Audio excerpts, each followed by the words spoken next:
reliable 100% fiber internet kaya ang sarap maging tambahay with Red Fiber. Justice Secretary Boyeng Remulla says he wants to relocate the new Bilibid prison from Metro Manila to Occidental Mindoro.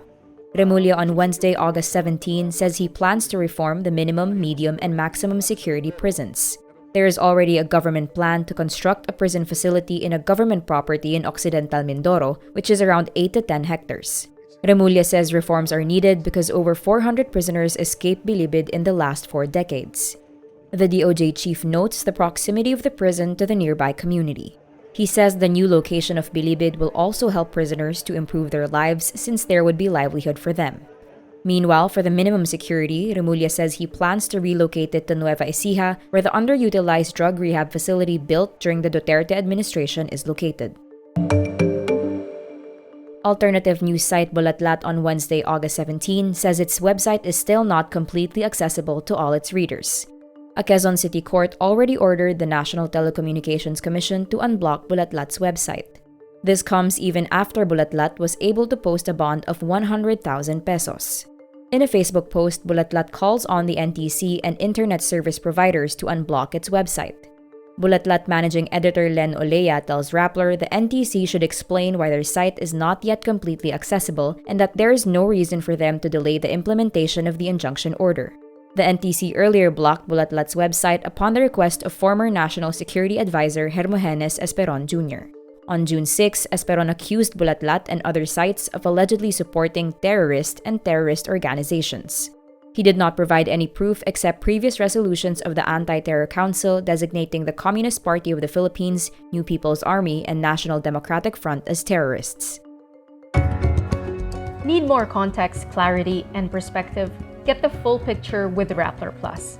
With exclusive content and events, you'll get an opportunity to discuss issues with reporters, experts, and featured guests while helping Rappler continue its fearless journalism.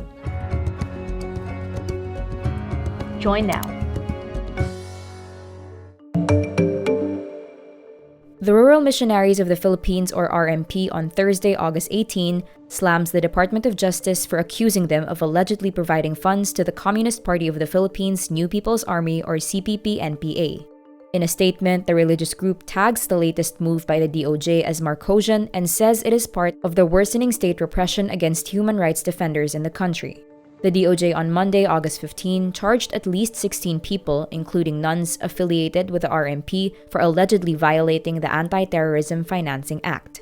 But RMP says all of its projects are well documented, reported, and accounted for. The terror financing charge is the latest in a series of challenges faced by RMP, a non-profit organization run primarily by nuns and other lay people involved in grassroots work with rural poor communities.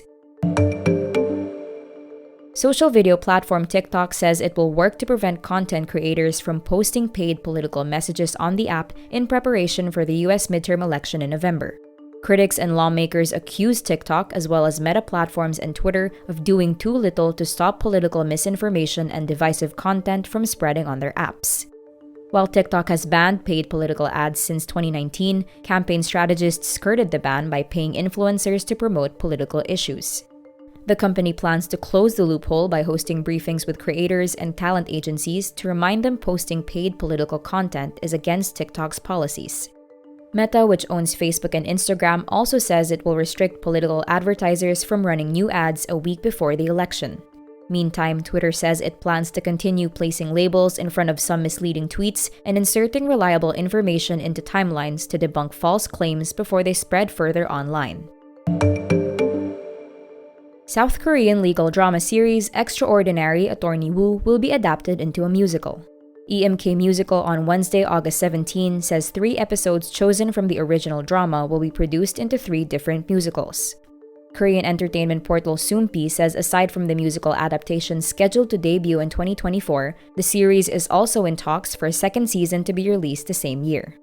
But the report adds several sources have clarified that a new season is not yet confirmed. After its premiere on June 29, Extraordinary Attorney Woo has entered Netflix's non-English global top 10 most-watched TV and films.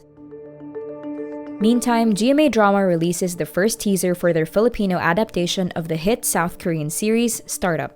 Startup marks the first time for Alden Richards and Bea Alonzo to team up for a project. It is also Alonzo's first project as a GMA artist.